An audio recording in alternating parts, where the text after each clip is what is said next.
इस practice set में भी पहला आप लोगों का मैच द फॉलोइंग प्रश्न है।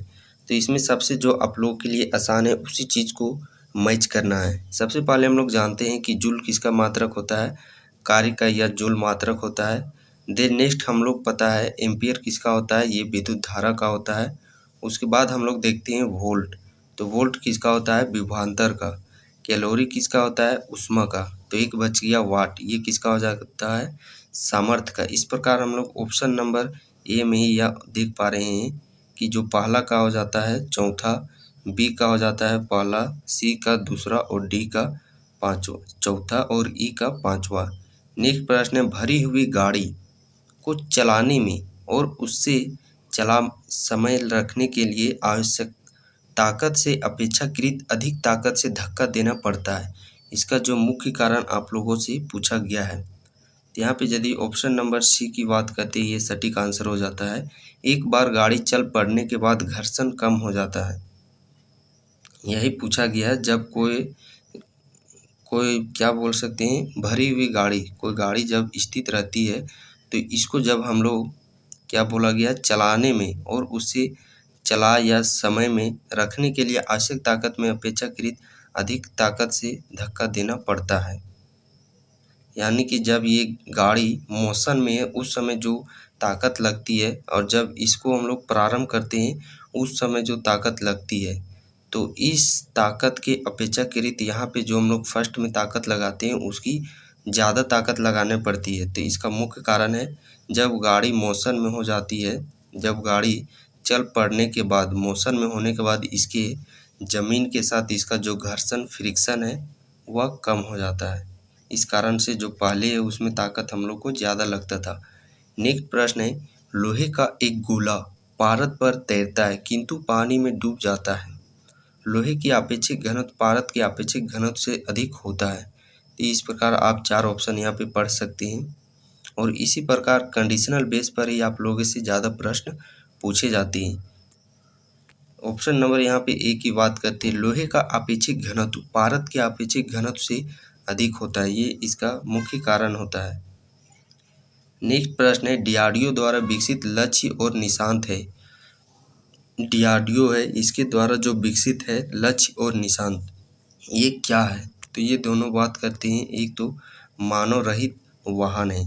नेक्स्ट प्रश्न है, 100 सेंटीग्रेड सेल्सियस की वाष्प द्वारा उत्पन्न जलन उसी ताप के पानी द्वारा उत्पन्न जलन से अधिक गंभीर होती है, इस क्योंकि। तो ये भी कई बार फेमस प्रश्न है, प्रचलित प्रश्न, ये भी कई दफ़ा आप लोगों के शिफ्ट में देखने को मिलता है। और इसे घुमा करके ही और एक दूसरा प्रश्न पूछा जाता है कि जब हम लोग कोई भाप से जलते हैं और वही गर्म पानी से जलते हैं तो भाप से जला हुआ हम लोग को ज़्यादा जलन महसूस होता है।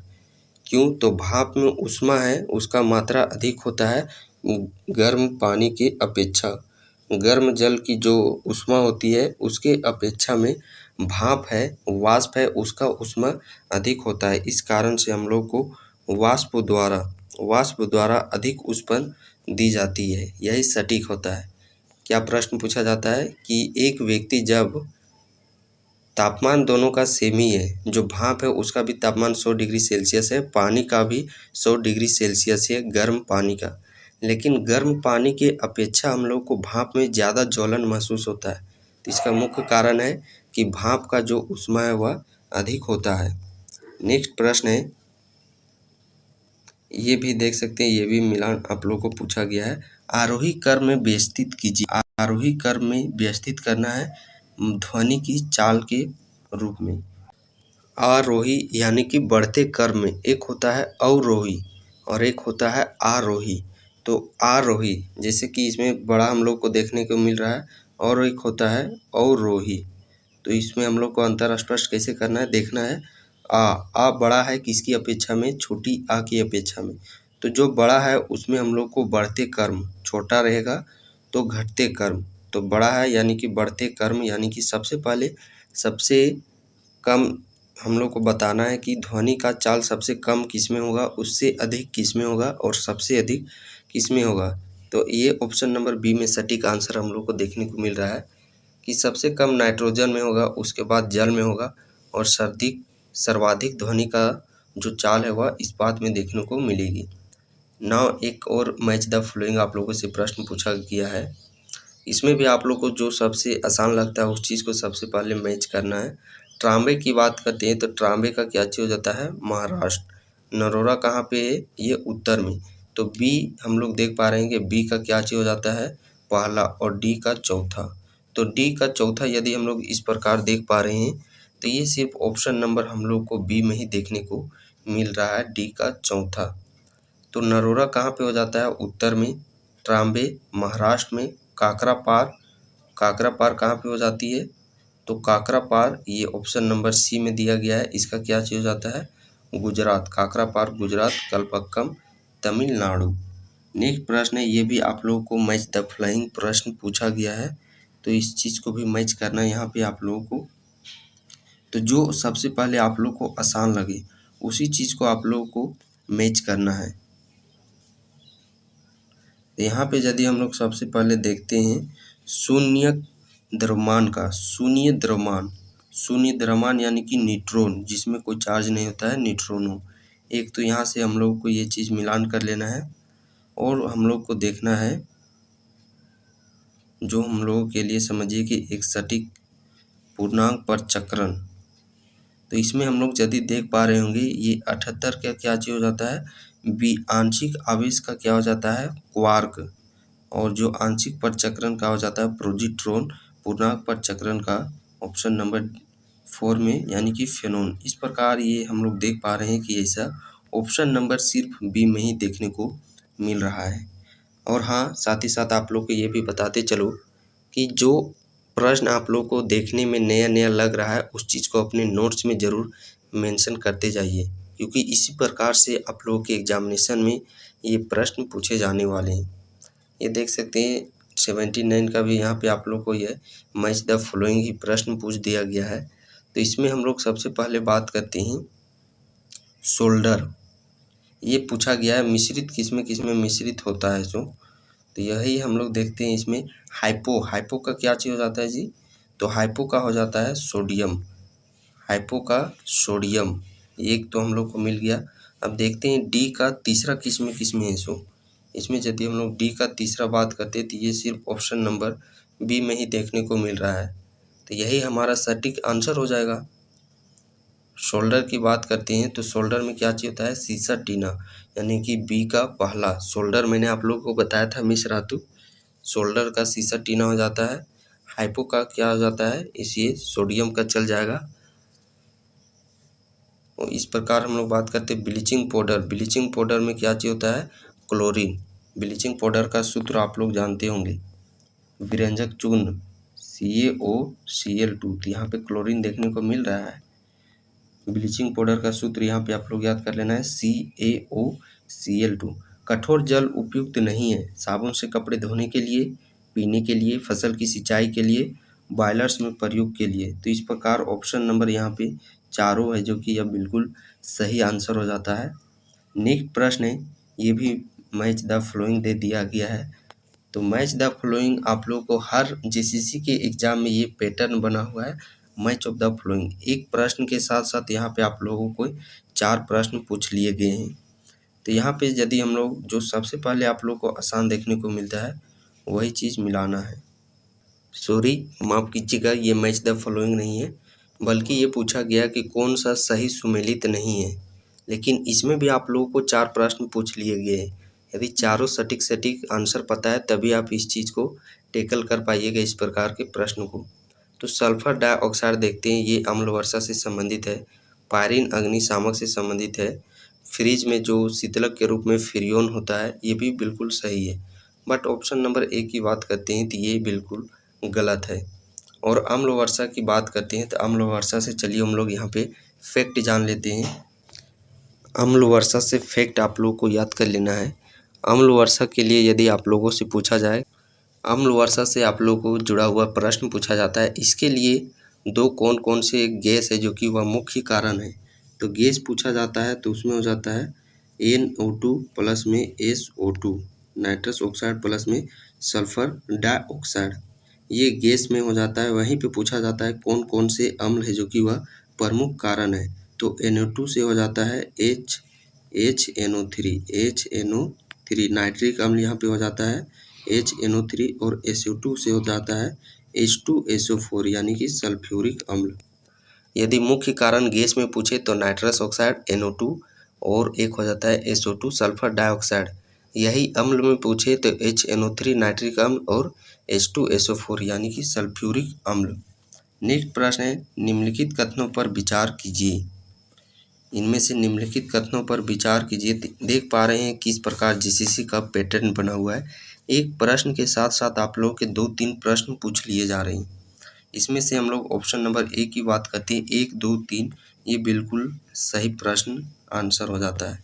नेक्स्ट प्रश्न है चूहे मारने का जहर किस रासायनिक पदार्थ से बनता है। चूहे मारने का जो रासायनिक पदार्थ है वह किससे बनता है। तो चूहा मार दवा हम लोग मेनली 2 को यूज करते हैं, एक तो KCN और एक हो जाता है ZNP, एक हो जाता है पोटेशियम साइनाइड। तो इस प्रकार ऑप्शन नंबर सी में देख पा रहे होंगे एक मैच कर गया पोटेशियम साइनाइड KCN और एक हो जाता है ZNP जिंक फास्फोरस। तो इस प्रकार 2 रासायनिक पदार्थों का हम लोग चूहे मार दवा के रूप में प्रयोग करते हैं। यहीं पे देखते हैं मिथाइल आइसोसाइनाइड जो भोपाल गैस संयंत्र हुआ था जिसमें कि एक गैस यहाँ पे हो चुकी थी, वह गैस था मिथाइल आइसोसाइनाइड ही। ये भी काफ़ी फेमस प्रश्न है कि भोपाल गैस संयंत्र में कौन सा गैस का रिक्त स्राव हो चुका था, मिथाइल आइसोसाइनाइड। और ये गैस कौन कंपनी के द्वारा बनाया जा रहा था, तो यूनियन कार्बाइड कंपनी के द्वारा ये गैस बनाया जा रहा था। ये भी कंपनी का नाम भी कई दफ़ा आप लोगों से प्रश्न में पूछा जाता है। नेक्स्ट प्रश्न है, ये देखिए यहाँ पे खेती से संबंधित ये प्रश्न पूछ लिया गया है। तो इसमें जो आसान है उसी चीज़ को सबसे पहले हम लोगों को देखना है।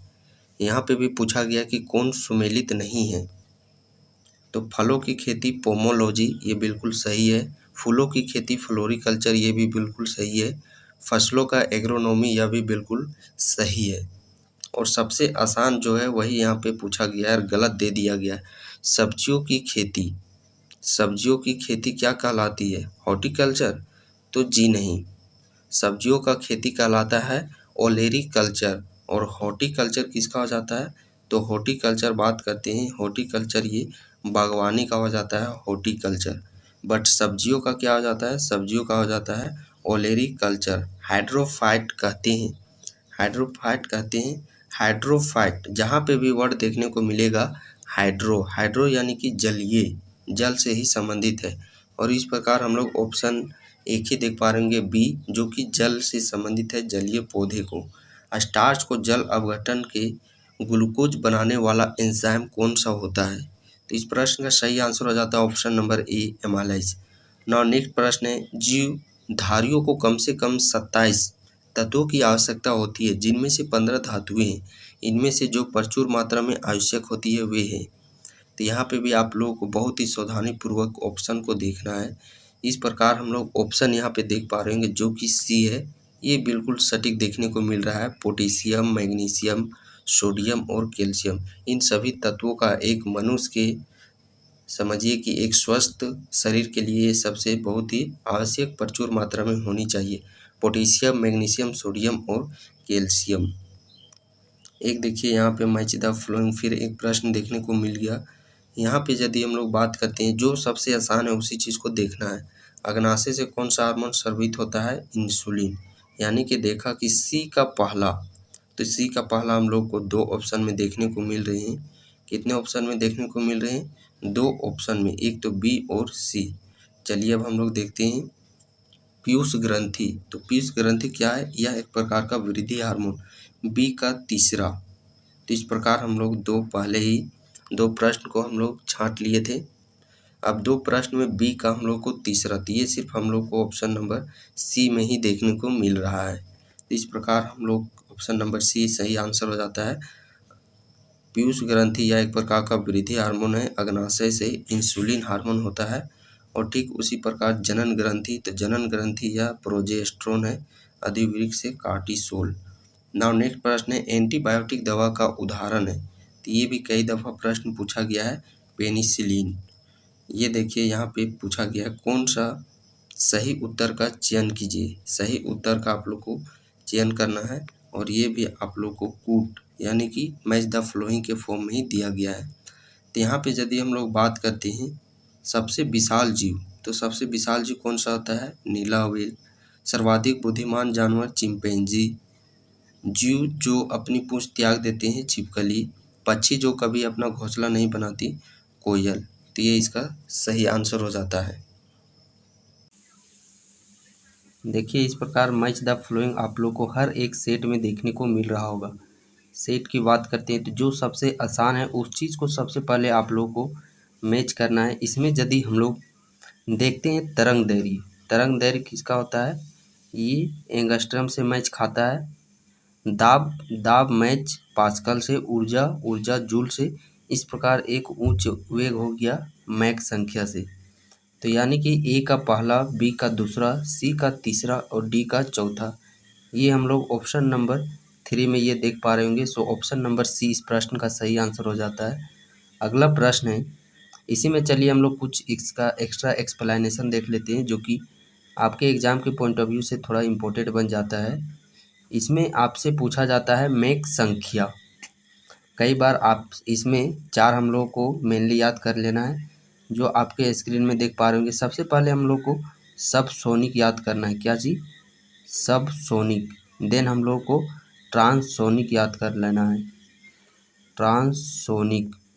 उसके बाद हम लोग को सुपरसोनिक याद कर लेना है, सुपरसोनिक।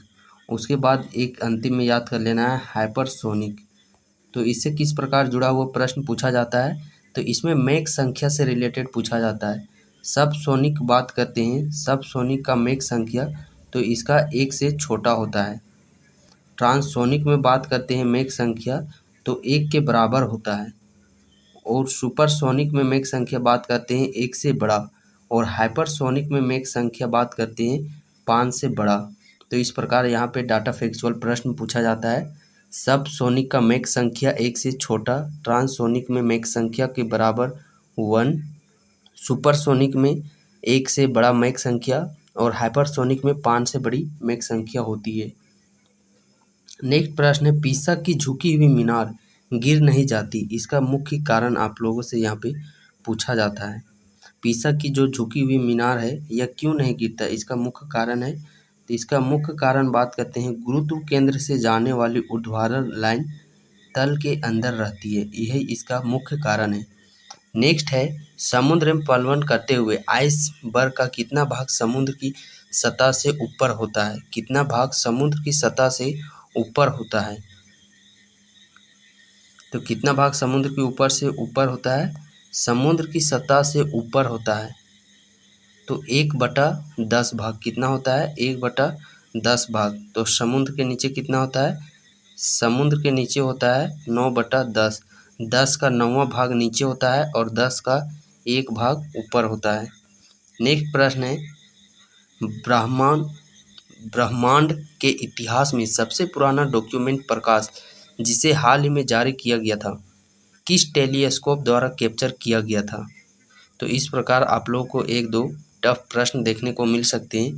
तो इस प्रश्न का सही आंसर हो जाता है ऑप्शन नंबर ए, James Webb special telescope. Next प्रश्न है, परम शून्य ताप क्या होता है? परम शून्य ताप, एब्सोल्यूट टेम्परेचर कितना होता है? 0 केल्विन। वही डी सेल्सियस में बात करते हैं तो -273 डिग्री सेल्सियस, -273 डिग्री सेल्सियस परम ताप होता है और केल्विन में 0 केल्विन। यानी कि ये एक प्रकार का सैद्धांतिक रूप से न्यूनतम संभव तापमान, ये सबसे कम से कम न्यूनतम तापमान संभव मान है। कितना? 0 केल्विन सेल्सियस में -273 डिग्री सेल्सियस। यहीं पे आप लोगों से चलिए कुछ एक्स्ट्रा फैक्ट टेम्परेचर से ही रिलेटेड हम लोग बातें कर लेते हैं। बोला जाता है मनुष्य का जो तापमान होता है, मनुष्य का शरीर का सामान्य तापमान कितना होता है? डिग्री सेल्सियस में बात करते हैं तो डिग्री सेल्सियस में होता है 37 डिग्री सेल्सियस, केल्विन में 310 केल्विन, फ़ारेनहाइट में 98.6 फ़ारेनहाइट डिग्री। ये मनुष्य का सामान्य तापमान होता है। रूम टेम्परेचर कई बार आपसे पूछा जाता है कि रूम टेम्परेचर का सामान्य तापमान, तो वो 25 से 27 डिग्री सेल्सियस होता है। नेक्स्ट प्रश्न है 100 वाट का बिजली का बल्ब 10 घंटे जलता है तो 5 रुपये प्रति यूनिट की दर से विद्युत खर्च होगा। इसका आप लोगों ने फॉर्मूला पढ़ा होगा। फॉर्मूला क्या है कि उपकरण की संख्या, उपकरण का जितना भी संख्या दिया रहेगा उसका इंटू और उपकरण की शक्ति, जितना वो शक्ति वाट दिया रहता है, इंटू साथ में रुपया जितना दिया रहता है वो, और इंटू घंटा, आवर घंटा, इंटू में दिन, यानी कि जो भी जितना दिया रहेगा डाटा सभी ऊपर में इंटू में लिखना है और नीचे कितना से भागा देना है, 1000 से। तो जितना भी डाटा दिया रहेगा सबको आप लोग को इंटू करना है। इस प्रकार हम इन तीनों को इंटू करते हैं तो कितना हो जाता है 5000, और हम लोग को 1000 से भागा देना है तो कितना हो जाता है 5, यानी कि ऑप्शन नंबर ए इस प्रश्न का सही आंसर हो जाता है।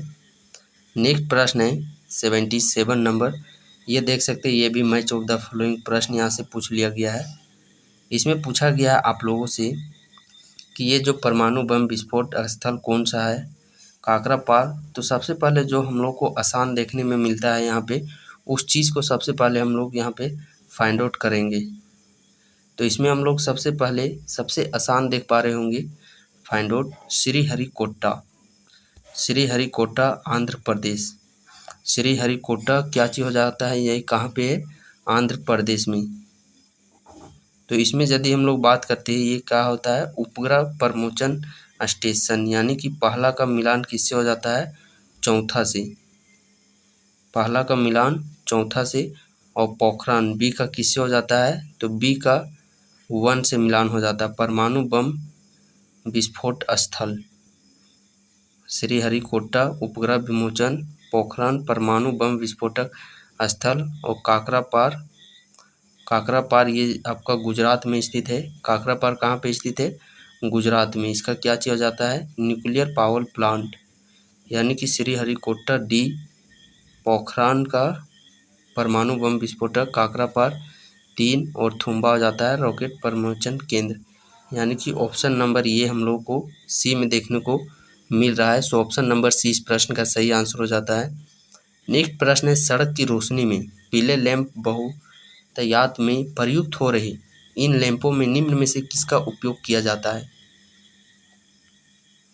तो इसमें से किसका प्रयोग किया जाता है, सोडियम का। सोडियम वेपर का प्रयोग किया जाता है। सोडियम का कई दफ़ा संकेत पूछ लिया जाता है, तो Na।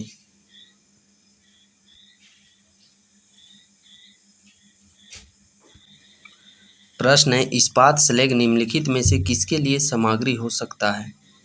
आधार सड़क के निर्माण के लिए बिल्कुल सही, कृषि मृदा के सुधार के लिए बिल्कुल सही, सीमेंट के उत्पादन के लिए तो ये भी सही, यानी कि ऑप्शन नंबर डी इस प्रश्न का सही आंसर हो जाता है। प्रश्न है, गोताखोरों के सांस लेने संबंधी क्रिया में उपयोग की जाने वाली गैस होती है। गोताखोर के द्वारा कौन सी गैस सांस ली जाती है। तो इस प्रश्न का सही आंसर हो जाता है ऑप्शन नंबर ए, ऑक्सीजन एवं हीलियम। इससे जुड़े हुए कई सारे प्रश्न पूछे जाते हैं।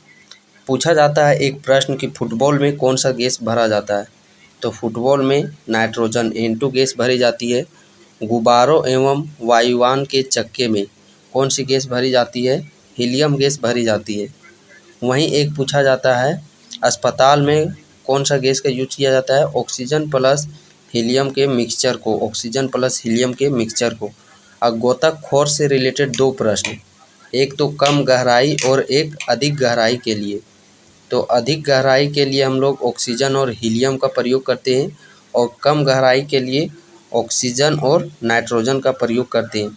कम गहराई यदि पूछेगा तो ऑक्सीजन और नियोन नाइट्रोजन, अधिक गहराई पूछेगा तो ऑक्सीजन और हीलियम, और अस्पताल में भी ऑक्सीजन और हीलियम का ही बेसिकली हम लोग यूज करते हैं। नाउ नेक्स्ट प्रश्न है, ये देख सकते हैं, ये भी अम्ल से रिलेटेड यहाँ पे मैच द फ्लोइंग दे दिया गया है। यहाँ हम लोग बात करते हैं कौन सा किससे रिलेटेड है, वो चीज़ आप लोग को बताना है। तो इसमें भी सबसे पहले आसान आप लोग को देखना है, नींबू, सी का क्या चीज़ हो जाता है, ए, सी का सिट्रिक, नींबू में कौन सा अम्ल पाया जाता है, सिट्रिक अम्ल।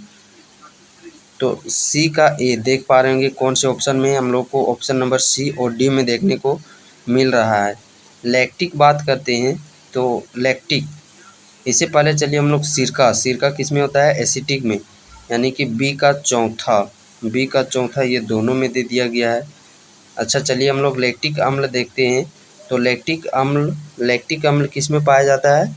लैक्टिक अम्ल हम लोग देख पा रहे होंगे ये हमारा दूध में होता है। तो हम लोग यहाँ से इस प्रकार स्पष्ट अब हो चुका है कि सिट्रिक अम्ल नींबू में, लैक्टिक अम्ल दूध में, एसिटिक अम्ल सिरका में, तो ब्यूटेरिक अम्ल किस में हो जाता?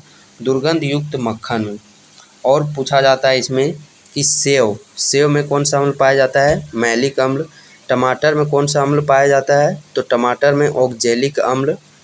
और कैल्शियम ऑक्जालेट, पथरी आप लोग सुने होंगे नाम, तो वो कैल्शियम ऑक्जालेट होता है। और जिस व्यक्ति को पथरी हो जाता है तो डॉक्टर उसे सलाह देती है कि पालक का पत्ता, पालक का जो साग होता है, साथ ही साथ जो टमाटर है, और जो आप देखते होंगे एक हम लोग क्या बोलते हैं उसको, एक हरा हरा जो गोभी होता है, उसको खाने की सलाह नहीं दी जाती है, क्योंकि पालक, साग, टमाटर ये समय में भी ऑक्जेलिक अम्ल पाया जाता है। इस कारण से उनको इन सभी जो भी सब्जी फल है उसको खाने के लिए परहेज करने के लिए किया जाता है डॉक्टर के द्वारा।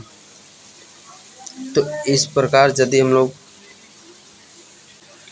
अगला प्रश्न है, अगला प्रश्न हम लोग इस प्रकार 82 देखते हैं। ये भी आप लोग का मैच द फ्लोइंग है। तो इसमें सबसे आसान देख पा रहे होंगे हम लोग, हीमोग्लोबिन में क्या चीज, कौन सा धातु होता है? लोहा धातु। हीमोग्लोबिन में लोहा। तड़ित चालक में तांबा, तड़ित चालक में तांबा। संचायक बैटरी में हम लोग देखते होंगे सीसा को। और चांदी किस में होता है? फोटोग्राफी में। सिल्वर ब्रोमाइड का प्रयोग फोटोग्राफी में। तो इस प्रकार ए का तीसरा, बी का चौथा, ए का तीसरा, बी का चौथा, ये हम लोग ऑप्शन नंबर डी में देख पा रहे होंगे। नाउ नेक्स्ट प्रश्न है, जैव विकास को सर्वप्रथम किसने समझाया? जैव विकास को सर्वप्रथम किसके द्वारा समझाया गया? तो जैव विकास के बारे में सर्वप्रथम लेमार्क के द्वारा समझाया गया। नाउ नेक्स्ट प्रश्न है, कपास का प्रमुख घटक है। कपास का प्रमुख घटक क्या चीज होता है? तो कपास का प्रमुख घटक होता है सेल्यूलोज। डीएनए की द्विकुंडली संरचना किसके द्वारा दी गई थी? डीएनए की द्विकुंडली संरचना किसके द्वारा दी गई थी? वाटसन एवं क्रिक के द्वारा। शरीर में अतिरिक्त ग्लूकोज ग्लाइकोजन में परिवर्तित होकर भंडारित रहता है। ये कहाँ पे भंडारित रहता है? तो ये रहता है हमारे यकृत में। ग्लूकोज आप लोग सुने होंगे, जो कि ग्लूकोज। नाउ नेक्स्ट प्रश्न है, हाल ही में किस संस्थान ने परम अनंत सुपर कंप्यूटर का अनावरण किया है? यह किसके द्वारा किया गया है? आईआईटी गांधीनगर के द्वारा। नेक्स्ट है, एक स्वस्थ वयस्क मनुष्य में रक्त की कुल परिमाप कितनी होती है? स्वस्थ मनुष्य में रक्त 5 से 6 लीटर होता है। रक्त यानी कि आरबीसी कितना होता है? 5 से 6 लीटर स्वस्थ मनुष्य में। इंसुलिन अतिस्राव हार्मोन एक है। इंसुलिन जो एक प्रकार का क्या चीज़ है? तो इंसुलिन एक प्रकार का पेप्टाइड होता है। इंसुलिन क्या होता है? एक प्रकार का पेप्टाइड होता है। और इंसुलिन ये अग्नाशय से निकलती है। अग्नाशय से इंसुलिन हार्मोन, इंसुलिन की कमी से मधुमेह रोग होता है और इंसुलिन की अधिकता से हाइपोग्लाइसीमिया रोग होती है। नाउ नेक्स्ट प्रश्न, अंतिम प्रश्न, ये भी मैच द फॉलोइंग आप लोगों से दे दिया गया है। तो मैच द फॉलोइंग हम लोग इसमें देखते होंगे कि बेकिंग सोडा क्या चीज़ होता है? बेकिंग सोडा यानी कि खाने वाला सोडा। तो बेकिंग सोडा इसका फार्मूला हो जाता है सोडियम बाइकार्बोनेट, यानी कि बेकिंग सोडा किसमें हम लोग का ऑप्शन देख पा रहे होंगे, इसमें बेकिंग सोडा का ऑप्शन है वो है बी। तो बी का क्या चीज़ हो जाता है? चौथा। बी का हम लोग का ऑप्शन नंबर बी का चौथा तो हम लोगों को बहुत सारे में दिया गया है। चलिए हम लोग कुछ यूनिक इसमें देखते हैं, यानी कि ए का पहला। इसमें यदि हम लोग बात करते हैं ए में क्या हम लोग देख पा रहे होंगे, ए में कृत्रिम रूप से फलों को पकाया जाने वाला एथिलीन का प्रयोग किया जाता है। एथिलीन का, यानी कि ए का तीसरा हम लोग को देखना। चलिए मैच करते हैं, ए में तीसरा किसका है? सो ए में भी तीसरा। तो इस प्रकार हम लोग फाइनली आंसर है इसका ऑप्शन नंबर बी, इसका फाइनली आंसर हो जाता है। सोडियम बाइकार्बोनेट बेकिंग सोडा का सूत्र हो जाता है NaHCO3। कई बार पूछ लिया जाता है धोवन सोडा का फॉर्मूला, तो उसका Na2CO3 इंटू में 10H2O उसका सूत्र हो जाता है। विरंजक चूर्ण पूछ लिया जाता है CaOCl2, ये विरंजक चूर्ण का फॉर्मूला है। प्लास्टर ऑफ पेरिस कई दफ़ा आप लोगों से पूछ लिया जाता है, तो CaSO4 calcium sulphate into 2H2O, और एक होता है CaSO4 इंटू में हाफ H2O। तो 2H2O रहता है वो जिप्सम के लिए होता है, हाफ H2O जो रहता है ये प्लास्टर ऑफ पेरिस के रहता है। तो चलिए आज के इस प्रैक्टिस सेट थर्ड को सेशन को हम लोग स्टार्ट करते हैं विथ कंप्लीट एक्सप्लेनेशन, ताकि इससे जुड़े हुए आप लोग एक प्रश्न में ही 2-4 एक्स्ट्रा प्रश्न कर लेते हैं। तो पहला प्रश्न है, निम्नलिखित में से कौन सा सुमेलित नहीं है। प्रत्येक प्रश्न का आप लोगों को आंसर करने के लिए कुछ समय दिया जाएगा, देन आप लोगों को उसके समझ आंसर और उसका कंप्लीट एक्सप्लेनेशन आपके साथ डिस्कस किया जाएगा। तो सुमेलित नहीं है, इसमें यदि हम लोग बात करते हैं और ये बहुत ही प्रचलित, ये फेमस क्वेश्चन है जो कि बार बार बहुत सारे प्रतियोगिता परीक्षा में ये प्रश्न पूछा जाता है। प्रकाश वर्ष किसकी इकाई है।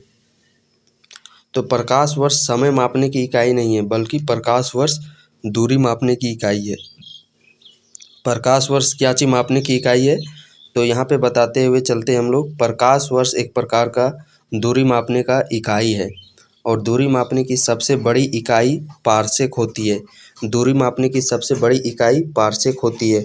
और यहीं पे यदि हम लोग बात करते हैं एक पारसेक बराबर कितना प्रकाश वर्ष होता है, तो 3.26 लाइट ईयर यानी कि उसी को प्रकाश वर्ष कहा जाता है। तो दूरी मापने की सबसे बड़ी इकाई पारसेक, और एक पारसेक बराबर 3.26 लाइट ईयर यानी कि प्रकाश वर्ष होता है। और पारसेक को यदि हम लोग मीटर में कन्वर्ट करते हैं, तो इसका मीटर में 3.08 इंटू 10⁻16 मीटर हो जाता है। एक पारसेक बराबर पूछेगा मीटर में कितना होता है, तो 3.08 इंटू 10⁻16 मीटर। और वही पूछेगा एक पारसेक बराबर कितना लाइट ईयर होता है, तो 3.26 लाइट ईयर। कितना, 3.26 लाइट ईयर। और यहीं पे यदि हम लोग बात करते हैं कि एक प्रकाश वर्ष बराबर, यहीं पे यदि आप लोगों को लाइट ईयर पूछा जाता है, जिस प्रकार हम लोगों ने पारसेक का देखा कि एक पारसेक बराबर कितना लाइट ईयर होता है, 3.26 लाइट ईयर। मीटर में पूछेगा तो 3.08 इंटू 10⁻16 मीटर। और लाइट ईयर के केस में यदि हम लोग देखते हैं, तो एक लाइट ईयर बराबर कितना हो जाता है मीटर में, तो एक लाइट ईयर बराबर बात करते हैं 9.496 इंटू 10⁻15 मीटर। ये एक लाइट ईयर बराबर कितना मीटर, तो 9.496 इंटू 10⁻15 मीटर। और यहाँ पे आप लोगों को एक और पूछा जाता है एस्ट्रोनॉमिकल यूनिट यानी कि खगोलीय दूरी यहाँ पे आप लोगों से पूछा जाता है। उसका भी आप लोगों को पूछ लिया जाता है कि एक एस्ट्रोनॉमिकल यूनिट बराबर कितना होता है, तो 1.495 इंटू 10⁻11 मीटर। कितना, 1.495 इंटू 10⁻11 मीटर। ये एस्ट्रोनॉमिकल यूनिट में होता है। और लाइट ईयर में कितना होता है, 9.496 इंटू 10⁻15 मीटर। और पारसेक में कितना होता है, तो पारसेक में 3.08 इंटू 10⁻16 मीटर। और यहाँ पे जो हम लोग पारसेक पढ़े थे, पारसेक कई दफ़ा इसका आप लोगों से फुल फॉर्म पूछ लिया जाता है कि पारसेक का कंप्लीट फुल फॉर्म क्या होता है, तो पारालैक्टिक सेकेंड होता है। क्या चीज़ होता है, पारालैक्टिक सेकेंड। ये जो पारसेक पढ़ते हम लोग, इसका फुल फॉर्म हो जाता है पारालैक्टिक सेकेंड। ये भी आप लोगों को याद रखना है। जो प्रकाश वर्ष, ये बेसिकली तारों की दूरी मापी जाती है। तो इस प्रश्न का जो सही आंसर हो जाता था ऑप्शन नंबर डी। और इसी में हम लोग एक और एक्सप्लेनेशन देख सकते हैं, नॉटिकल मील।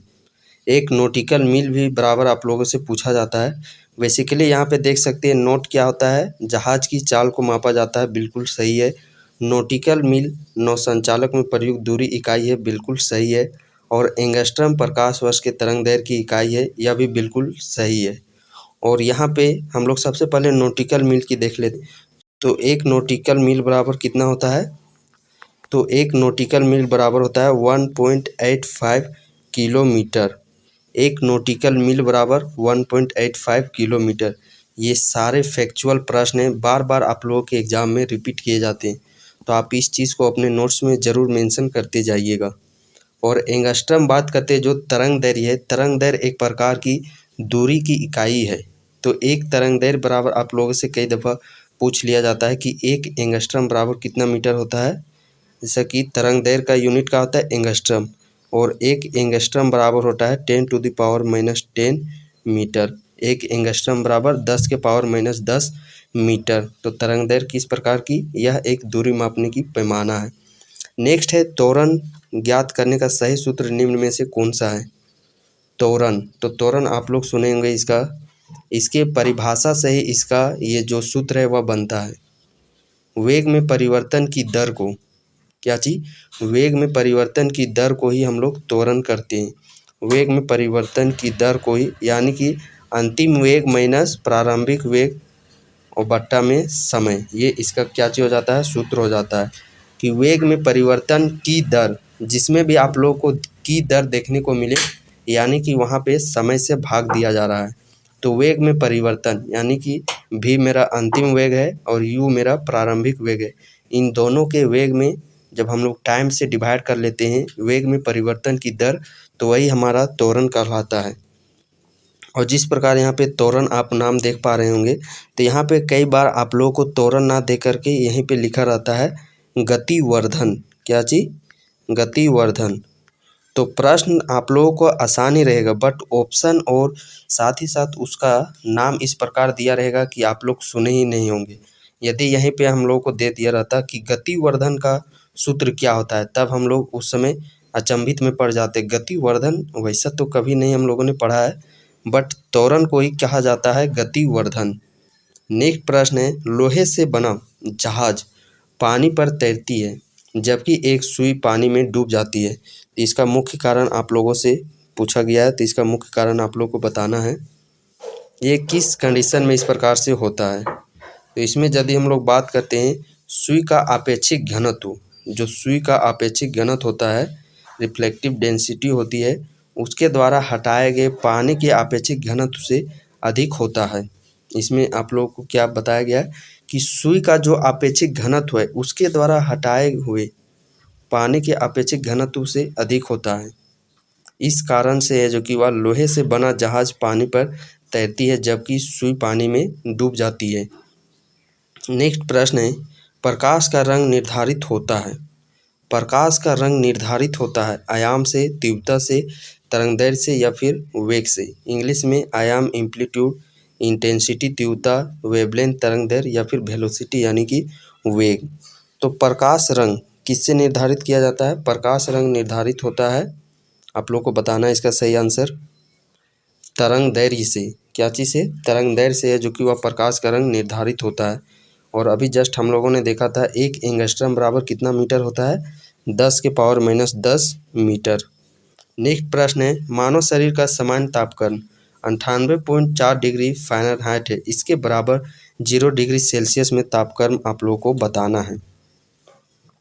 तो शायद मुझे जहाँ तक याद है कि पहला ही प्रैक्टिस सेट में आप लोगों को इसका तापमान का कंप्लीट फार्मूला आप लोगों को वहाँ पे बताया गया था, तो उसी फार्मूला से ये डायरेक्टली प्रश्न बनेगा। रिलेशन हम लोगों को करना है फ़ारेनहाइट और डिग्री सेल्सियस में। तो सी बट्टा में क्या हम लोगों ने बताया था? सी बट्टा में 5 = F-32 बट्टा में 9। तो यहाँ पे फ़ारेनहाइट है, फ़ारेनहाइट के स्थान पर आप लोगों को 98.4 डिग्री फ़ारेनहाइट यहाँ पे बैठाना है और ये तिरछा तिरछी जो भी गुना भागा करना है वहाँ से हम लोग को सी का मान निकालना है। इस प्रकार इस कंप्लीट कैलकुलेशन को, इस स्ट्रक्चर कैलकुलेशन करने के बाद जो आपका आंसर आएगा वो आएगा 36.89 डिग्री सेल्सियस। तो ये इसका आंसर हो जाता है। नेक्स्ट प्रश्न है, जब टीवी का स्विच ऑन किया जाता है, जब टीवी का स्विच ऑन किया जाता है तो इस कंडीशन में क्या क्या घटनाएं घटती है? जब टीवी का स्विच ऑन किया जाता है तो श्रव्य जो ध्वनि है और जो पिक्चर है दृश्य दोनों एक साथ शुरू होते हैं। नेक्स्ट प्रश्न है, एक नाभिकीय रिएक्टर में भारी जल का क्या कार्य होता है? एक नाभिकीय रिएक्टर होता है, उसमें भारी जल का क्या कार्य होता है? तो भारी जल का क्या चीज कार्य होता है? भारी जल बेसिकली हम लोग मंदक के रूप में यूज करते हैं। एक तो हो गया आप लोग का भारी जल और एक हो गया आप लोग का ग्रेफाइट। यानी कि इसमें हम लोग बात करते हैं तो इसका जो कार्य होता है वह न्यूट्रॉन की गति को कम करना। जो भार है इसका काम होता है न्यूट्रॉन की गति को कम करना। बेसिकली हम लोग बात करते हैं भारी जल। एक हो जाता है आप लोगों का भारी जल और नेक्स्ट हो जाता है आप लोगों का ग्रेफाइट। भारी जल और ग्रेफाइट इसका हम लोग प्रयोग जो नाभिकीय रिएक्टर है इसमें मंदक के रूप में, मंदक यानी कि धीमी गति, यानी कि न्यूट्रॉन की गति को कम करने के लिए हम लोग भारी जल और ग्रेफाइट का प्रयोग करते हैं। वहीं पे नियंत्रक छड़ के रूप में कैडमियम और बोरान का प्रयोग करते हैं। किसका? नियंत्रक छड़ के रूप में कैडमियम और बोरान का प्रयोग करते हैं। अगला प्रश्न है, परमाणु में कक्षों को भरने का क्रम नियंत्रित होता है। परमाणु में जो भरने का क्रम नियंत्रित होता है यह किस नियम पर ये आधारित होता है? तो अब्बाउस के नियम पर। किस नियम पर? अब्बाउस के नियम पर। नेक्स्ट प्रश्न हम लोग देखते हैं। नेक्स्ट प्रश्न आप लोग का यहाँ पे 79 प्रश्न, निम्नलिखित कथनों का परीक्षण कीजिए। निम्नलिखित कथनों का आप लोगों से परीक्षण करने के लिए यहाँ पे बताया गया है कि 4 यहाँ पे दिए गए हैं, साथ ही साथ कौन कौन सा आप लोगों को सही है वही चीज़ आप लोगों से यहाँ से पूछा गया है। पीतल, तांबा जस्ते की मिश्र धातु होती है। तो आप लोगों के पहला ही प्रैक्टिस सेट में आप लोगों का इसका ट्रिक भी बताया गया था, पिताजी। तो पीतल किसका मिश्रण होता है? तांबा और जस्ता का। इस प्रकार ये पहला जो ऑप्शन है यह बिल्कुल सही है। नेक्स्ट हम लोग अगले ऑप्शन की तरफ जाते हैं। तो मैग्नेटाइट एल्युमिनियम का सबसे अधिक महत्वपूर्ण अयस्क है? तो नहीं, ये गलत है, एल्युमिनियम का बॉक्साइट होता है। नेक्स्ट है, पारदित सम्मिश्रण वे पदार्थ है जिनमें पारा का अनिवार्यता सम्मिलित होता है। तो ये बिल्कुल सही है। फोटोग्राफ में पोटेशियम नाइट्रेट का प्रयोग होने वाला एक अनिवार्य रसायन है। तो ये बिल्कुल गलत कथन है। इस प्रकार हम लोग देख पा रहे हैं ऑप्शन नंबर बी, यानी कि पहला और तीसरा जो ऑप्शन में दिया है वो हमारा सही आंसर हो जाता है। यहाँ पे यदि हम लोग फोटोग्राफी बात करते हैं तो फोटोग्राफी में सिल्वर ब्रोमाइड का प्रयोग किया जाता है। किसका? सिल्वर ब्रोमाइड का। वनस्पति तेलों के हाइड्रोजनीकरण में निम्न में से किस उत्प्रेरक का उपयोग किया जाता है? वनस्पति तेल के हाइड्रोजनीकरण में निम्न में से किस उत्प्रेरक का उपयोग किया जाता है? ये भी बहुत ही प्रचलित फेमस क्वेश्चन है। तो इसका किस प्रकार का उत्प्रेरक का प्रयोग किया जाता है? निकेल उत्प्रेरक का। और निकेल उत्प्रेरक का और एक जगह प्रयोग किया जाता है। प्रश्न ये लेटेस्ट प्रश्न है, अल्केन, आप सुने होंगे अल्केन का नाम, अल्कीन का भी नाम सुने होंगे। तो अल्कीन से अल्केन, क्या चीज? अल्कीन से अल्केन, अल्कीन, ये यहाँ पे आप लोग ध्यान दीजिएगा, अल्कीन है। अल्कीन यानी कि डबल बॉन्ड वाला, अल्केन यानी कि सिंगल बॉन्ड वाला। तो अल्कीन से अल्केन में जाने के लिए हम लोग निकेल उत्प्रेरक का ही यूज करते हैं। अल्केन यानी कि इसका कई बार आप लोगों से सूत्र भी पूछ लिया जाता है। तो CnH2n+2 और अल्कीन का क्या आता है? CnH2n, सिर्फ दुगुना होता है, बट अल्केन में दुगुना से 2 अधिक होता है। नेक्स्ट प्रश्न है, उन शराब, यहाँ पे हम लोग चलिए और कुछ उत्प्रेरक को देख लेते हैं जो कि आपके आने वाले अगले प्रैक्टिस सेट में ये देखने को भी मिल सकता है। दूध में आप सुनेंगे दूध से दही बनता है, तो वो बैक्टोबैसिलस। यहाँ पे यदि हम लोग बात करते हैं हैबर विधि द्वारा जब हम लोग अमोनिया का निर्माण करते हैं, किसका निर्माण करते हैं? हैबर विधि द्वारा जब अमोनिया का निर्माण करते हैं तो वहाँ पे उत्प्रेरक के तौर पर आयरन का प्रयोग किया जाता है। और संपर्क विधि द्वारा जब हम लोग H2SO4 यानी कि सल्फ्यूरिक अम्ल, संपर्क विधि द्वारा H2SO4 का हम लोग जब निर्माण करते हैं तो यहाँ पे आप लोगों का प्लेटिनम चूर्ण का उत्प्रेरक के रूप में यूज किया जाता है। हैबर विधि द्वारा जब हम लोग अमोनिया का निर्माण करते हैं तो आयरन चूर्ण का उत्प्रेरक के रूप में प्रयोग किया जाता है। और जब H2SO4 का हम लोग इसका जो निर्माण करते हैं संपर्क विधि द्वारा, तब हम लोग प्लेटिनम चूर्ण का प्रयोग करते हैं। तो ये आप लोग का उत्प्रेरक से रिलेटेड कुछ याद कर लेने हैं। नेक्स्ट है उन श्राद्धवासियों में जिनके परिणाम स्वरूप अंधता आदि होती है हानिकारक पदार्थ है। वो हानिकारक पदार्थ आप लोगों को यहाँ पे पूछा गया है। सो आप लोग इसमें हम लोग सही आंसर हो जाता है मिथाइल अल्कोहल। इसका सही आंसर क्या चीज़ हो जाता है? Methyl alcohol. नेक्स्ट है टेफ्लॉन का सामान्य नाम क्या होता है? टेफ्लॉन का सामान्य नाम क्या होता है? तो टेफ्लॉन का यदि हम लोग सामान्य नाम की बात करते हैं तो पॉलीटेट्राफ्लोरोएथिलीन इसका सामान्य नाम होता है। कई बार आप लोगों से पूछ लिया जाता है कि पीवीसी का सामान्य नाम पूछा जाता है तो पॉलीविनाइल क्लोराइड, इसका सामान्य नाम क्या चीज़ हो जाता है? Polyvinyl chloride. नेक्स्ट प्रश्न है पृथ्वी की आयु का मापन निम्न में से किस विधि द्वारा किया जाता है? पृथ्वी की आयु का मापन निम्नलिखित में से किस विधि द्वारा किया जाता है? तो पृथ्वी की आयु का मापन हम लोग करते हैं यूरेनियम विधि द्वारा। किस विधि द्वारा? यूरेनियम विधि द्वारा।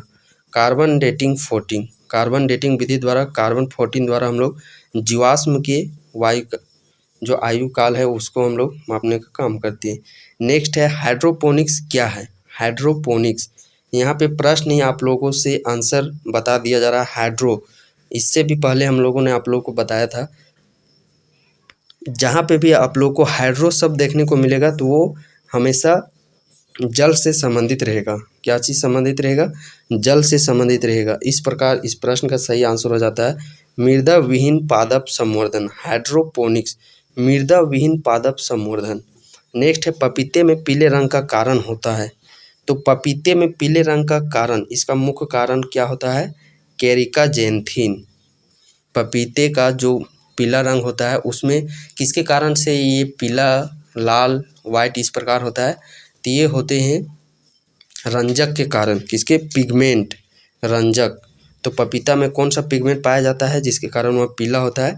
कैरिकाजेंथिन। यहाँ पे आप लोग चलिए हम लोग विशेष तौर पर और भी, जैसे कि आप लोगों से कई बार दफ़ा पूछ लिया जाता है टमाटर किस कारण से लाल होता है, गाजर किस कारण से लाल होता है, चुकंदर किस कारण से लाल होता है, किस पिगमेंट के कारण से। और ये बहुत ही क्लेवर प्रचलित प्रश्न है। इसमें सबसे पहले हम लोग बात करते हैं चुकंदर की। तो चुकंदर में किस वर्ण के कारण ये होता है लाल रंग? बीटानिन। चुकंदर में कौन सा पिगमेंट पाया जाता है? बीटानिन। गाजर में कौन सा पिगमेंट पाया जाता है? कैरोटीन। और दूध में अक्सर आप देखते होंगे एक तो उसमें वाइटपन होता है और उसमें एक पीलापन होता है। तो इसे ध्यान से सुनिएगा। जब सफ़ेद होता है तो केसिन पिगमेंट के कारण, सफ़ेद होता है केसिन के कारण, और पीला होता है कैरोटीन। जो गाजर लाल होता है कैरोटीन के कारण, उसी के कारण दूध में कैरोटीन के कारण ही पीला होता है, बट दूध में सफ़ेद केसिन के कारण होती है। कई दफ़ा मिर्च में पूछ लिया जाता है, तो मिर्च का एक रंग पूछ लिया जाता है और इसका जो तीखा होता है ये भी पूछ लिया जाता है। तो मिर्च का जो रंग है वह कैप्सिथिन, रंग कैप्सिथिन, बट तीखा का बात करेगा तो कैप्सिन। रंग का बात करेगा कैप्सिथिन और सिर्फ तीखा बात करेगा तो कैप्सिन। और टमाटर का लाल रंग ये तो लाइकोपीन के कारण ही होता ही है, पपीता कैरेजाथिन, और गाजर का कैरोटीन, और दूध में पीला भी कैरोटीन के कारण ही। नेक्स्ट प्रश्न है मानव यंत्र में निम्नलिखित में से कौन सा एक पाचक एंजाइम नहीं है? तो ट्रिप्सिन होता है, पेप्सिन होता है, टैलिन होता है। इसमें हम लोग ऑप्शन नंबर बी की बात करते हैं, ये नहीं होता है। नेक्स्ट है स्टेथोस्कोप में रोगी के दिल की धड़कन की ध्वनि डॉक्टर में कानों तक पहुंचती है। ये किस कारण पहुंचती है? विवर्तन, परावर्तन, ध्रुवन या फिर अपवर्तन। स्टेथोस्कोप आप देखते होंगे इस प्रकार से पाइप होता है और डॉक्टर है जो कि अपने कानों पे लगाता है और मरीज के हृदय में रखता है। तो यहाँ पे कौन सी घटना घटती है? परावर्तन की घटना यहाँ पे घटती है। परावर्तन, रिफ्लेक्शन पढ़ेंगे और रिफ्रैक्शन। रिफ्लेक्शन यानी कि परावर्तन इस प्रकार होता है, वह अपने ही माध्यम में लौट जाता है। बट रिफ्रैक्शन की बात करते हैं तो वह एक माध्यम से दूसरे माध्यम में चल जाता है, उसी को अपवर्तन करते हैं। और परावर्तन किसको करते हैं? जो अपने ही माध्यम में लौट जाए। तो स्टेथोस्कोप में क्या होता है? तो स्टेथोस्कोप में घटना होती है इस प्रकार, हृदय से आता है साउंड, ये टकराता है, फिर उसी माध्यम में लौट जाता है, फिर टकराता है, फिर उसी माध्यम में लौट जाता है। तो इस प्रकार देख रहे हैं उसी माध्यम में लौट रहा है, उसी माध्यम में लौट रहा है, यानी कि ये प्रक्रिया है परावर्तन की, रिफ्लेक्शन की, रिफ्लेक्शन यानी कि ये परावर्तन के घटना के कारण ही स्टेथोस्कोप ये कार्य करता है। नेक्स्ट प्रश्न हम लोग बात करते हैं। जो अगला प्रश्न है ये देखिए, हर सेट में इस प्रकार से आप लोग को मैच द फॉलोइंग एक देखने को मिलेगा ही मिलेगा।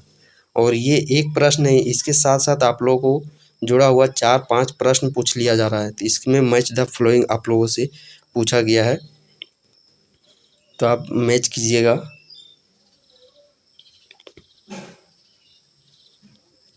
जो सबसे आसान है उसी चीज़ को सबसे पहले आप लोगों को मैच करना है। तो हम लोग आसान देख पा रहे होंगे, एक आप लोग देख पा रहे होंगे कि इंसुलिन कहाँ से स्रावित होता है? इंसुलिन हमारा अग्नाशय से स्रावित होता है। तो डी का क्या चीज़ हो जाता है? दूसरा। इस प्रकार ऑप्शन में हम लोग देख पा रहे होंगे डी सिर्फ ऑप्शन नंबर ए में ही है। तो इस प्रकार हम लोग इसी को टिक कर देंगे। और भी चलिए हम लोग मैच कर लेते हैं। जैसे प्रोजेस्टेरोन हो गया, प्रोजेस्टेरोन ये महिला हार्मोन होता है। टेस्टोस्टेरोन ये पुरुष के द्वारा स्रावित होता है वृषण से। और थायराइड ये थायराइड ग्रंथि से होता है। और थायराइड ग्रंथि इसको हम लोग दूसरा नाम दे सकते हैं। और इसकी कमी से ही घेंघा रोग होता है, ग्वाइटर रोग। नेक्स्ट प्रश्न है, हरे फलों को कृत्रिम ढंग से पकाने हेतु प्राकृतिक गैस होती है। कृत्रिम रूप से आप लोगों को पकाना है, किस रूप से? कृत्रिम रूप से। तो इसके लिए कौन सा है? Acetylene gas. नाउ नेक्स्ट प्रश्न है, यहाँ पे भी देख सकते हैं एक मैच द फॉलोइंग दे दिया गया है। और यहाँ से आप यकीन मानिए आपको एक ना एक शिफ्ट में ये प्रश्न आप लोगों को देखने को ही मिलेगा। बहुत ही यह प्रचलित प्रश्न है। आप देख के भी ये अंदाज़ा लगा सकते हैं कि वाकई में जो प्रैक्टिस सेट में जो प्रश्न लिए गए हैं बहुत ही अच्छे अच्छे कंटेंट है। इसमें है EEG और ECG।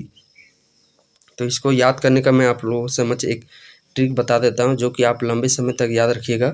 हमारा जो मस्तिष्क के विषय में आप बायोलॉजी में पढ़ते होंगे तो देखते होंगे मस्तिष्क को 3 भागों में बांटा गया है। 3 भागों में बांटा गया है, यानी कि EEG 3 भागों में बांटा गया है। EEG हम लोगों को बीच वाला देखना है। बीच वाला देखिए ई को यहाँ पे 3 भागों में बांटा गया है। तो EEG ये किससे हो जाएगा? मस्तिष्क से। और यहाँ पे ECG इसका देखिए ये हृदय दिल के आकृति का होता है। ECG तो ECG किससे रिलेटेड होता है? हृदय से। तीसरा में देख पा रहे होंगे EOG। तो आँख हमारा कैसा होता है? गोल यानी कि O के जैसा। तो EOG किससे रिलेटेड है? आँख से। एक बच गया हम लोग का D। तो D किसका हो जाएगा? ये मांसपेशी से हो जाएगा। तो इस प्रकार हम लोग देखते हैं कि चलिए पहला का क्या चीज़ हो जाता है? तो पहला का हम लोग मस्तिष्क, A का तीसरा और B का चौथा। A का तीसरा, B का चौथा। 2 ऑप्शन में है। अब 2 ऑप्शन में हम लोगों ने C का क्या चीज़ हो जाएगा? दूसरा। तो C का दूसरा हम लोग सिर्फ एक ऑप्शन C में देख पा रहे होंगे। तो ये आप लोग का इसका आंसर हो जाएगा। सूची 1 को सूची 2 से सुमेलित कीजिए तथा नीचे दिए गए कूट का प्रयोग करके सही उत्तर का चयन करना है। यहाँ पे आप लोग को यहाँ पे SI मात्रक जो मात्रा एवं यूनिट एवं डायमेंशनल है, यहाँ से आप लोग को प्रश्न पूछा गया है।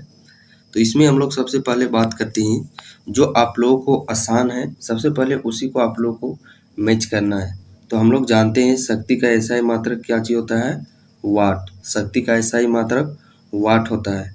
देन आफ्टर और भी एक आसान आपको देखना है, उष्मा का मात्रक क्या होता है? कैलोरी। तो हम लोगों ने यहाँ से देखा कि A शक्ति का क्या चीज़ हो जाता है? वाट, यानी कि A का चौथा और D का पहला। A का चौथा यानी कि हम लोग देख पा रहे हैं ऑप्शन नंबर सिर्फ C है जिसमें कि A का चौथा दिया हुआ है। उस प्रकार हम लोग बात करते हैं B का तीसरा हो जाएगा। B का जो नोट है उससे क्या हम लोग करते हैं? समुद्र जहाज की गति को नापा जाता है। और नॉटिकल मील से क्या नापा जाता है? नौचालन। नॉटिकल मील से नौचालन और नॉट से समुद्र जहाज की गति। यहाँ पे आप लोगों को और एक प्रश्न यहाँ पे रिलेटेड बता देता हूँ। एक नॉटिकल मील, कई बार आप लोगों से पूछा जाता है एक नॉटिकल मील बराबर क्या होता है। एक नॉटिकल मील जो कि समुद्र जहाज की गति मापी जाती है। तो यहाँ पे यदि हम लोग एक नॉटिकल मील की बात करते हैं, एक नॉटिकल मील बराबर होता है 1.85 किलोमीटर। ये याद रखिएगा, एक नॉटिकल मील बराबर 1.85 किलोमीटर। और यहाँ पे यदि बात करते हैं, एक यूनिट होता है फैदम। फैदम जो कि समुद्र की गहराई मापी जाती है, और एक फैदम बराबर होता है 1.8 मीटर। एक फैदम बराबर 1.8 मीटर और एक नॉटिकल मील बराबर 1.85 किलोमीटर। नाउ नेक्स्ट प्रश्न है, भारत का पहला निजी तौर पर विकसित रॉकेट कौन सा है। भारत का पहला निजी तौर पर विकसित रॉकेट कौन सा है। Vikram S, Dhawan Y, Rohini P, Bhabha D. तो इस प्रश्न का सही आंसर हो जाता है option number A, Vikram S. Next प्रश्न है, शीतकाल में जब झील की ऊपरी सतह का पानी बर्फ में बदल जाता है, उसके बावजूद भी फिर भी जलीय जंतु रहते हैं, इसका मुख्य कारण है, आप देखते होंगे कि झील का जो पानी है ऊपरी सतह वह बर्फ बन जाता है, उसके बावजूद भी बर्फ के निचली सतह पर जीव, जो भी मछली रहती है, जलीय जीव, वह जीवित रहती है। तो इसका मुख्य कारण आप लोगों को बताना है। तो इस प्रकार आप ऑप्शन देख पा रहे होंगे। तो इसमें यदि हम लोग ऑप्शन नंबर सबसे सटीक आंसर की बात करते हैं तो ऑप्शन नंबर डी हो जाता है। पानी का घनत्व 4 डिग्री सेल्सियस पर सबसे अधिक होता है, जिससे बर्फ की ऊपरी सतह के नीचे पानी रहता है। ऊपरी सतह में सिर्फ बर्फ रहता है, लेकिन उसका निचली सतह में बात करते हैं तो निचली सतह में वह लिक्विड फॉर्म में ही रहता है। इस कारण से वहाँ पे जो भी जलीय या मछली है वह जीवित रहती है। नेक्स्ट प्रश्न है, एक काटा हुआ हीरा जगमगाता है। काटा हुआ हीरा जगमगाता है, इसका मुख्य कारण है इसकी आणविक संरचना के कारण, प्रकाश के शोषण के कारण, पूर्ण आंतरिक परावर्तन के कारण, कुछ अंतर्निहित गुण के कारण। तो इसका मुख्य कारण है पूर्ण यांत्रिक परावर्तन, यानी कि total internal reflection. Total internal reflection. और इसके कई एग्जाम्पल है, जैसे कि ऑप्टिकल फाइबर इसी के सिद्धांत पर कार्य करता है। रेगिस्तान में आप देखते होंगे मरीचिका का बनना, बहुत धूल, या गर्मियों में आप जनरली कहीं पे भी रहते हैं वहाँ पे भी देखते होंगे, जब धूल में लहलहाता हुआ आप लोग को प्रतीत होता है कि वहाँ पे पानी है। तो ये घटना टोटल इंटरनल रिफ्लेक्शन के कारण ही होती है। और एक होता है इंद्रधनुष, और इंद्रधनुष का कई बार आप लोगों से प्रश्न पूछा जाता है। मेनली इंद्रधनुष का बात करते हैं तो इंद्रधनुष में आप लोगों को 3 घटनाएं देखने को मिलती है। इंद्रधनुष का बनना 3 घटनाओं को सम्मिलित है।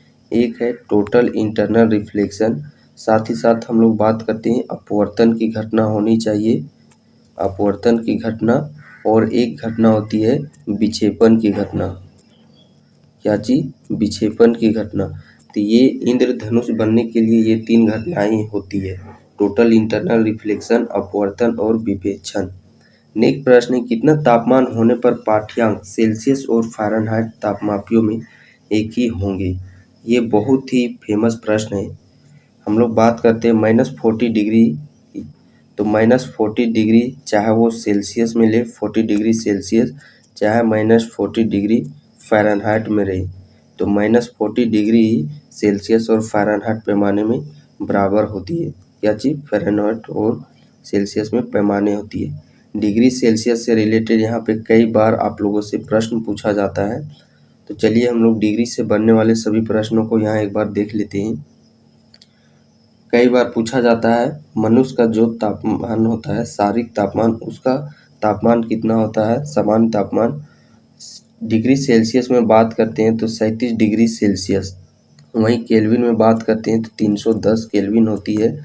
फ़ारेनहाइट में बात करते हैं तो 98.6 फ़ारेनहाइट होती है। ये मनुष्य का सामान्य तापमान हो गया। वहीं पे कई बार पूछ लिया जाता है रूम टेम्परेचर। रूम टेम्परेचर, तो रूम टेम्परेचर होता है 25 से लेकर के 27 डिग्री सेल्सियस। ये 2 प्रश्न यहाँ से एक बार पूछे जाते हैं। नेक्स्ट यहाँ से पूछा जाता है कि जो पारा है वह कितना डिग्री सेल्सियस पर जमता है। तो तो पारा की बात करते हैं Hg मरकरी, ये -39 डिग्री सेल्सियस पर जमता है। और अल्कोहल की बात करते हैं तो अल्कोहल हमारा -115 डिग्री सेल्सियस पर जमता है। और एक यहाँ से तापमान में एक फॉर्मूला आप लोग को याद कर लेना है, C/5 सेल्सियस बट्टा में 5 फ़ारेनहाइट -32 बट्टा में 9 इक्वल टू K-273 बट्टा में, यहाँ पे भी आप लोग का हो जाएगा K-273 बट्टा में 5। और एक यहाँ पे आप लोग जोड़ लेना है रोमर का R बट्टा में 4। तो ये फार्मूला आप लोग को याद कर लेना है, अगले प्रैक्टिस सेट में इससे प्रश्न भी पूछा गया है। टेलीविज़न दर्शक डिश एंटीना प्रयुक्त करते हुए बरसात में उपग्रह सिग्नल नहीं प्राप्त करते हैं, क्योंकि इसका कारण बताना है। एंटीना छोटे होते हैं, वर्षा की बूंदें रेडियो तरंगे की ऊर्जा अवशेषित करती है, वर्षा की बूंदें रेडियो तरंगों की ऊर्जा की मूल दिशा को विचलित करती है। तो यहाँ पे आप लोगों को इसका कारण बताना है। इसमें ऑप्शन नंबर हम लोग बात करते हैं डी, यानी कि ऑप्शन ए 1, 2 और 3 यानी कि तीनों सही है। एंटीना छोटा भी है, ये तीनों ऑप्शन यहाँ पे सही है। नेक्स्ट प्रश्न है, संवर्धन यूरेनियम क्या होता है? संवर्धन यूरेनियम क्या चीज होता है? तो संवर्धन यूरेनियम की बात करते हैं, यह प्राकृतिक यूरेनियम जिसमें रेडियोधर्मी यूरेनियम 235 आइसोटोप का घटक कृत्रिम रूप से बढ़ाया जाता है, ये इसका सही आंसर हो जाता है। नेक्स्ट प्रश्न है, निम्न में से कौन सी इलेक्ट्रॉनिक संपूरण धातु तत्वों के लिए होती है? इलेक्ट्रॉनिक संपूरण बताना है जो कि धातु तत्वों के लिए होती है। तो इसमें हम लोग बात करते हैं ऑप्शन नंबर सी की, ये बिल्कुल यहाँ पे सही आंसर हो जाता है। नेक्स्ट प्रश्न की बात करते हैं, निम्नलिखित मिश्र धातु में किसे अम्लगम कहते हैं? निम्नलिखित धातु में किसे अम्लगम कहते हैं? अम्लगम जैसे ही आप लोग को वर्ड देखना है तो इसका डायरेक्ट सटीक आंसर हो जाता है पारा और जस्ता, यानी कि ऑप्शन नंबर डी यहाँ पे सही आंसर हो जाएगा। कई बार आप लोगों को यहाँ से मिश्रातु से प्रश्न पूछे जाते हैं कि ये किससे किसका मिश्रित है। तो यहाँ पे चलिए हम लोग एक बार सभी मिश्रित बनने वाले प्रश्नों को देख लेते हैं। एक ट्रिक आप लोगों को याद कर लेना है, पिताजी। क्या चीज? पिताजी। पीतल, इसमें हम लोग को देखना है पीतल जो कि तांबा और जिंक का मिश्रण होता है। पीतल किसका मिश्रित होता है? तांबा और जिंक का। एक याद ट्रिक कर लेना है आप लोगों को, कांता टी। कांसा किसका मिश्रित होता है? तांबा और टीन का। तांबा यानी कि कॉपर, टीन यानी कि टीन का, इसका संकेत हो जाता है एसेन। संकेत कई बार आप लोगों से पूछा जाता है कि टीना का संकेत क्या चीज होता है, तो एसेन। दो को हम लोग को मिश्रातु याद कर लेना है, एक पिताजी और एक कांता टी। यहीं पे हम लोग को एक देखते होंगे बहुत ही फेमस है, शोल्डर। क्या चीज? शोल्डर देखते होंगे। शोल्डर, इसी को हम लोग रागा के नाम से जानते हैं या इसी को हम लोग टांका कहते हैं। तो ये तीनों नाम एक ही का है, शोल्डर, रागा, टांका। कोई भी आप लोगों से ये देखा जा सकता है। ये मिश्रित होता है पीबी और एसेन। पीबी यानी कि सीसा, एसेन यानी कि टीना। पीबी हो जाता है आप लोग का सीसा और एसेन हो जाता है आप लोगों का टीना। और यहीं पे हम लोग पारा की बात कर रहे थे, अम्लगम। तो पारा का संकेत सबसे पहले पूछा जाता है, तो पारा का संकेत Hg हो जाता है। इसी को हम लोग क्विक सिल्वर के नाम से भी जानते हैं, किसको? पारा को। और पारा की बात करते हैं तो जो हमारा तापमान टेम्परेचर मापने का थर्मामीटर होता है, साथ ही साथ जो हम लोग बैरोमीटर वायुमंडलीय दाब मापते हैं, थर्मामीटर हो गया या फिर बैरोमीटर, तो इसमें जो लिक्विड फॉर्म में होता है वो पारा ही लिक्विड होता है। और Hg का एस का बात करते हैं तो Hg का एस क्या चीज हो जाता है? इसका एस हो जाता है सीने बार। नेक्स्ट प्रश्न है, निम्न में से भारी जल का रासायनिक सूत्र क्या होता है? भारी जल का यहाँ पे आप लोगों से रासायनिक जल पूछा गया है। भारी जल जैसे कि ड्यूटेरियम ऑक्साइड, और इसी को हम लोग गुरु जल के नाम से भी जानते हैं। इसकी खोज यूरेसेंटिस्ट के द्वारा की गई थी। इसका सूत्र हो जाता है D2O, deuterium oxide, D2O, deuterium oxide. यहाँ पे अदर ऑप्शन की यदि हम लोग बात करते हैं तो ऑप्शन यहाँ पे देख पा रहे होंगे H2CO3, H2CO3। तो ये किससे मिश्रित होता है? ये होता है H2O प्लस CO2 से। जब जल में हम लोग कार्बन डाइऑक्साइड मिला देते हैं तो ये H2 प्लस CO3 का देता है ये यौगिक। और ये क्या चीज़ होता है? तो ये कार्बोलिक अम्ल होता है। क्या चीज़? कार्बोलिक अम्ल। कई बार पूछा जाता है कार्बोलिक अम्ल का सूत्र, तो H2CO3, H2CO3 ऑप्शन। ये H2O ये तो जल का है सूत्र। H2S का बात करते हैं, hydrogen sulphide, H2S hydrogen sulphide. कई बार पूछा जाता है, कई दफ़ा प्रश्न देखे होंगे प्रैक्टिस सेट में, सड़े हुए अंडे का गंध किस प्रकार होता है? तो हाइड्रोजन सल्फाइड का ही गंध होता है सड़े हुए अंडे में। और ये हाइड्रोजन सल्फाइड पीतल का रंग को फीका कर देता है, साथ ही साथ चांदी के रंग को काला कर देता है। नेक्स्ट प्रश्न है, बुलेट प्रूफ पदार्थ बनाने के लिए निम्नलिखित में से कौन सा बहुलक प्रयुक्त होता है? कौन सा पदार्थ बुलेट प्रूफ बनाने के लिए निम्नलिखित में से कौन सा प्रयुक्त होता है? तो पॉलीएमाइड। नेक्स्ट है, निम्न में से किसका उपयोग यूरिया उर्वरक के उत्पादन में किया जाता है? यूरिया उत्पादन के में किसका प्रयोग किया जाता है? कार्बन डाइऑक्साइड का। और सबसे पहले यह लैब में उर्वरक है यूरिया जो बनाने वाला है।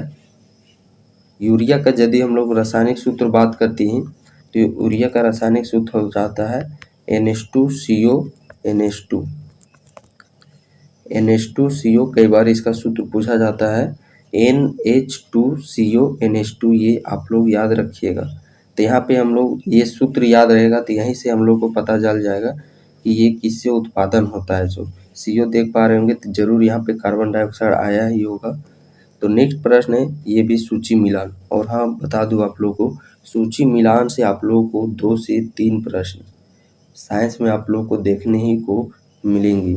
सूची यहाँ पे देख सकते हैं कि पक्षियों का अध्ययन क्या कहलाता है? तो जो हम लोग के लिए सबसे आसान है, सबसे पहले उस चीज़ को मैच करना है। तो पक्षियों का जो होता है वो होता है ऑर्नियोथीलॉजी। ऑर्नियोथीलॉजी यानी कि पहला का तीसरा। अब हमारे लिए देखिए 2 ऑप्शन यहाँ पे हम लोग को छट चुके हैं, या तो A हो सकता है या तो B हो सकता है। उसके बाद हम लोग को देखना है कि और इससे फिर कौन सा हम लोगों के लिए आसान है। तो देखते होंगे वंशागति। वंशागति आप यहाँ पे देख पा रहे होंगे। तो वंशागति यहाँ पे हम लोग देख लेते हैं। वंशागति जेनेटिक्स, जी हाँ, वंशागति क्या चीज़ होता है? जेनेटिक्स पे ये ऑर्नियोथीलॉजी। तो इस प्रकार हम लोगों ने देखा जो पक्षी का है वो ऑर्नियोथीलॉजी, और साथ ही साथ हो जाता है हम लोग का वंशागति का जेनेटिक्स, यानी कि बी का चौथा। अब बी का चौथा देख पा रहे होंगे, सिर्फ हम लोग ऑप्शन नंबर बी में ही देखने को मिल रहा है। और पर्यावरण का क्या चीज़ हो जाता है? तो पर्यावरण का हो जाता है इकोलॉजी। जीवाश्म का क्या चीज़ हो जाएगा? पोलियोबायोलॉजी। तो इस प्रकार हम लोग ऑप्शन नंबर बी में ये चीज़ देख पा रहे हैं। नेक्स्ट प्रश्न है, और नेक्स्ट प्रश्न की हम लोग बात करते हैं। अगला प्रश्न है, हाल ही में चर्चा रहा कवच तकनीक का संबंध किससे है? ये आप लोग को एक करंट अफेयर्स का प्रश्न देखने को मिल गया, जो कि विज्ञान प्रगति से संबंधित साइंस में ही पूछा जा चुका है। कवच, कवच बीते हाल ही दिनों आप लोगों ने एक ट्रेन एक्सीडेंट के बारे में सुना होगा। तो वहाँ पे एक यह जिक्र आया था, और ये हादसा होने से कई कुछ दिन नहीं, कुछ मंथ पहले ही जो हमारे रेल मंत्री उनके द्वारा बताया गया था कि कवच ट्रेन के लिए एक कवच तकनीक डेवलप किया जा रहा है। यानी कि यह ट्रेन टक्कर रोधी तकनीक है।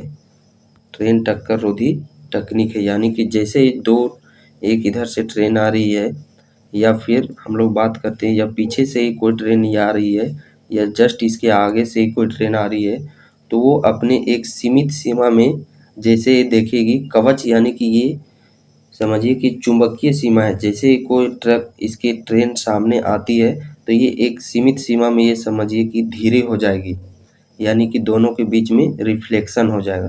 तो यही समझिए कि ट्रेन टक्कर रोधी एक तकनीक है। नेक्स्ट प्रश्न है, मेंडल के आनुवांशिकता का सिद्धांत किस प्रकार आधारित है? कायिक जनन, अलैंगिक जनन, लैंगिक जनन, या फिर उपयुक्त सभी? तो इस प्रश्न का सही आंसर हो जाता है ऑप्शन नंबर सी, लैंगिक जनन। नाउ नेक्स्ट प्रश्न है, निम्नलिखित में से कौन सा युग्म सही नहीं है? तो इनमें से कौन सा युग्म है जो कि वह सही नहीं है? इसका सही आंसर हो जाए ऑप्शन नंबर डी। नेक्स्ट प्रश्न है, एक दो प्रश्न आप लोगों को देखने को मिल सकती है चीता पेचीदा, बट डोंट वरी, आप लोगों को चिंतित होने की ज़रूरत नहीं है। बाकी जो प्रश्न है उनको आप लोगों को पूरी 100% एक्यूरेसी के साथ उस प्रश्न को टैकल करना है। मानव मस्तिष्क के निम्नलिखित भागों में से कौन सा एक निगरण और उल्टी का नियमन केंद्र है? पोन्स, परमस्तिष्क, अनुमस्तिष्क, मेंडुला ओब्लम गाटा। तो जी हाँ, इसका सही आंसर हो जाता है मेंडुला ओब्लम गाटा। क्या चीज? मेंडुला ओब्लम गाटा। नेक्स्ट प्रश्न है, निम्नलिखित में से सही कथन को चुनिए। इसमें से आप लोगों को सही कथन को चुनना है और चारों ऑप्शन यदि यहाँ पे आप लोग सही सही उस चीज़ को बहुत ही सावधानी पूर्वक याद किए होंगे तभी आप इस प्रश्न को बना पाएंगे, वरना आप ऑप्शन देख पा रहे होंगे किस प्रकार से फंसाने वाला ऑप्शन दे चुका है। तो हम लोग लाइट जो प्रकाश है उस चैप्टर में एक चीज़ हम लोग पढ़ते हैं, बैजानी हा पिनाला। बैजानी हा पिनाला, और ये बार बार प्रश्न यहाँ से पूछता है, बैजानी हा पिनाला। तो जब हम लोग यहाँ पे जब इधर से जाते हैं, इधर लेफ्ट टू राइट जाते हैं, तो यहाँ पे तरंग दैर्ध्य की वृद्धि होती है। तरंग दैर्ध्य की क्या चीज़ होती है? वृद्धि होती है। और यहाँ पे यदि हम लोग बात करते हैं इधर दाहिना से बायां, राइट टू लेफ्ट जाते हैं, तो इधर वृद्धि होता है किसका? आवृत्ति का। सिर्फ हम लोग बायां से दाहिना जाने पर तरंग दैर्ध्य का बढ़ोतरी होता है, लेकिन इसके अलावा जितने भी है उनका बढ़ोतरी होता है दाहिना से बायां।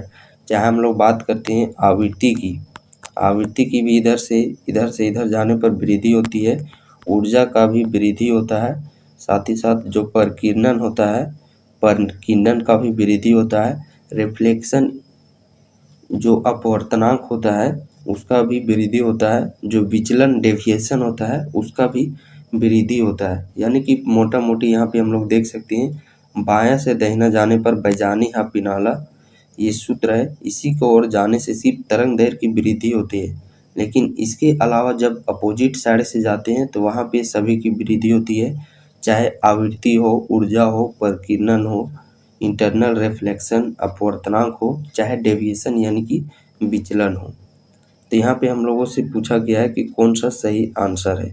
तो यहाँ पे यदि हम लोग ऑप्शन नंबर देख पा रहे होंगे बी को, लाल रंग का तरंग दैर्ध्य बैंगनी प्रकाश से ज़्यादा होता है, ये बिल्कुल सही कथन है।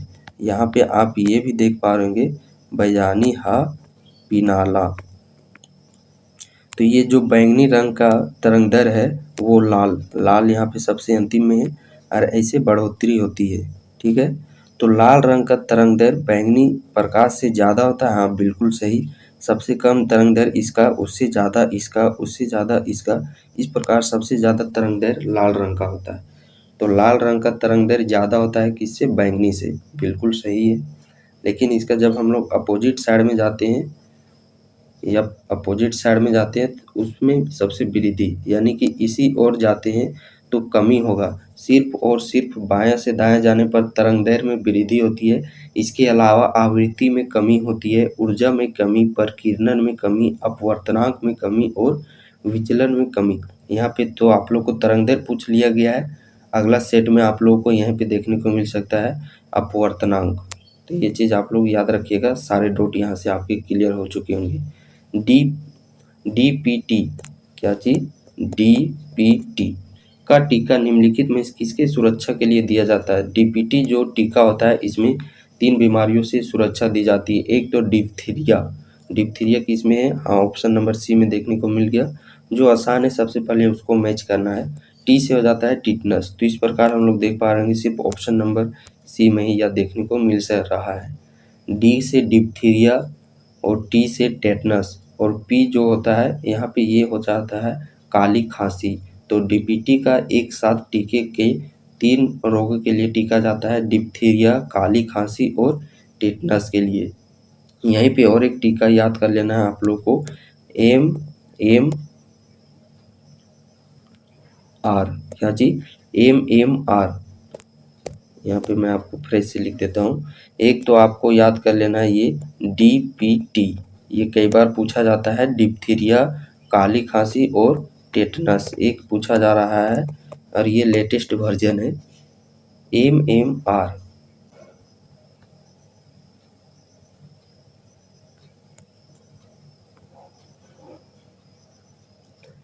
फर्स्ट एम का हो जाता है मम्स। क्या चीज? मम्स, जिससे हम लोग गलसुआ, हिंदी में गलसुआ नामक रोग से जानते हैं। दूसरा एम का हो जाता है मिजेल्स, इसे हम लोग खसरा नामक रोग से जानते हैं। और एक हो जाता है आप लोग का रेबीज।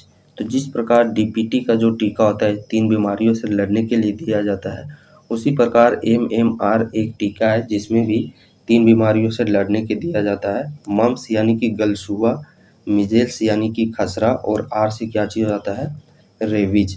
नेक्स्ट प्रश्न है, जेनिको प्रौद्योगिकी है, जेनिको प्रौद्योगिकी है। तो इस प्रकार आप ऑप्शन देख पा रहे होंगे और ये आप यदि सही से ऑप्शन को पढ़ते हैं पूरी गहराई में जाकर के, तो आपको प्रश्न यहीं से ये बता रहा है कि इसका आंसर मैं ही हूँ। सो सबसे अलग यहाँ पे आप लोग को देखने को मिल रहा है ऑप्शन नंबर सी, आनुवांशिक रोगों की पूर्व सूचना प्राप्त करने की तकनीकी।